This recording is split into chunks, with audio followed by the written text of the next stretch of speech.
Hey everybody, thanks for joining me for another one-man review. Today I'll be returning to an artist and to coming to for the first time a book that I've been really looking forward to. It's been on my shelf since like March or April when I got it in the Fanabucks sale. As you know, like I pre-ordered everything I wanted for the year, and then this was one of the ones I used the credit that they give you on.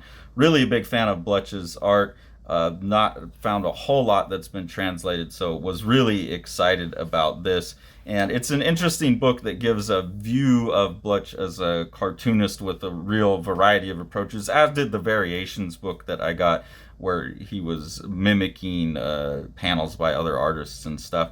This one is a collection of short pieces that were done for the magazine Total Jazz, I believe is what it was. But it was for a jazz magazine, and I think they were mostly one pagers. I don't think it's all of the work that Blutch did for that magazine. It seems curated, and then there's been some stuff added.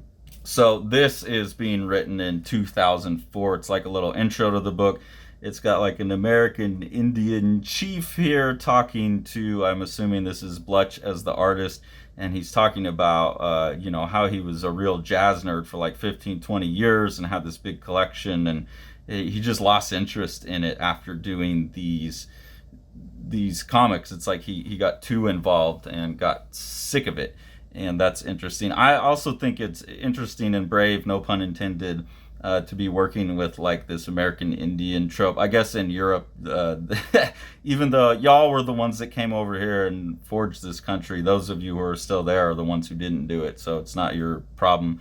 But it is a book, it's advertising itself as a book that's like leaning into American art forms of jazz and cartooning and comics. And so I think that's part of what it is here, just speaking to the Americana. But just a conversation. Instead of writing an intro like, hey, I'm embarrassed by this work, it's kind of like a cartoon version of that. Then there's a really strange outlier in the book where there's like this pencil story that is just these Native American Indians here. And I didn't quite understand what that had to do with the rest of it. But he is talking about like you're gonna marry this crazy lady, and so I don't know what that had to do with anything. I'd have to go back and relook at that. But then you get to the meat of the book, and it's what I was hoping for from Blutch, which is all of this really awesome cartooning and brushwork, the kind of stuff that you could see. It's definitely inspired Craig Thompson. Just beautiful, beautiful. I would say in the Eisner lineage to some extent in the cartooning, but taken in a new direction. And you just get all these little one-page stories. And it's really, for me, as someone who, I'll listen to jazz. I don't have any problem with it, but I'm not a huge nerd about it either. It's not like my go-to type of listening. If it comes on my playlist, I have a bunch, so it will come on my playlist randomly. I like one, but I won't sit around listening to jazz all day. So it's talking about a lot of characters I don't really know, but it's catching a vibe. And just the way that it's showing these hot, sweaty, this is 1903, people just like shredding their instruments, and this house full of cigarettes and booze, and just representing the emotion of the music and everything, and these kids sneaking in and watching this crowd.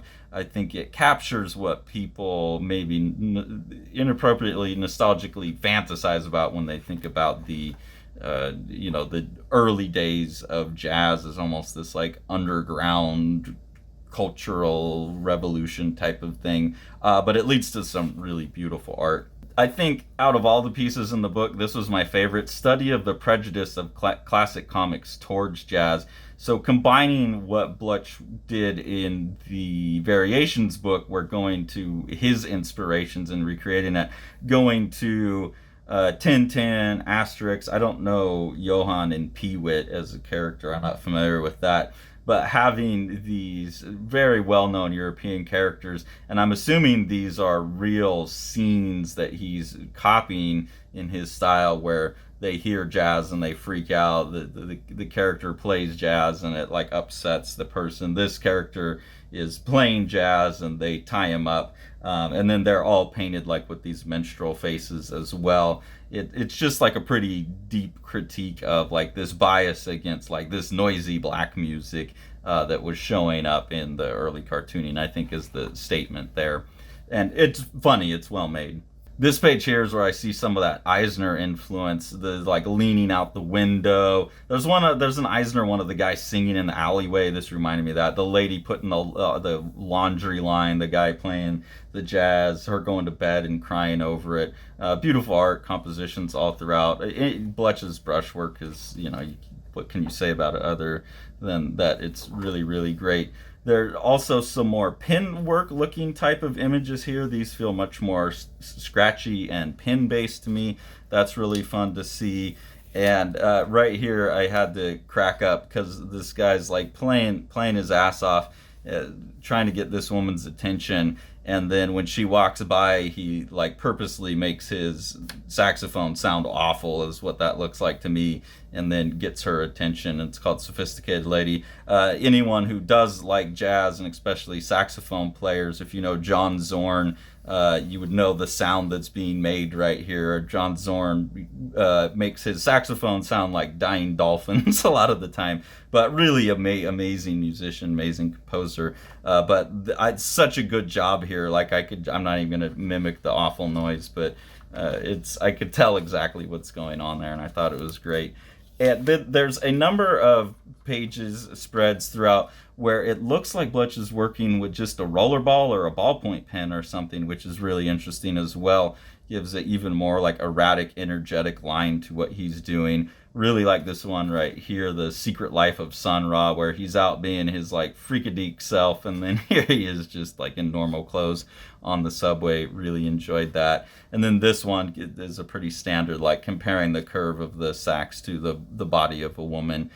So I think a pretty like thorough investigation of the tropes of jazz, and it's obviously done by an artist who really at least appreciated jazz at some point, and is just a great collection of Blutch's art. I would love to see an entire Blutch library translated eventually. I feel like the works that I've seen are more like this, where they just feel like a bit scattershot. Only the Peplum's like a big story, so I would like to see just more of what this artist has done. Obviously an amazing artist, but I'd like to see more as like a writer and things like that. But love this book. We'll definitely be coming back and flipping through it just to be like getting inspiration on what to do with my tools. The Eisner nominated The Strange Death of Alex Raymond by Dave Sim and myself. This is a gorgeously illustrated and designed book. Dave doing most of the illustration. Amazing compositions throughout. What Dave is doing is he's recording his obsession with the death of master cartoonist Alex Raymond behind the wheel of Stan Drake's car when they got into a car crash. The best description of the book that I've heard is that it's like understanding comics with pages like this mixed with something like From Hell, when you get into the theories about what actually happened with the car crash. And then with Sean on production, it's just one of the most gorgeously printed books you could get a hold of. Make sure to like, smash that subscribe button, and ring that bell.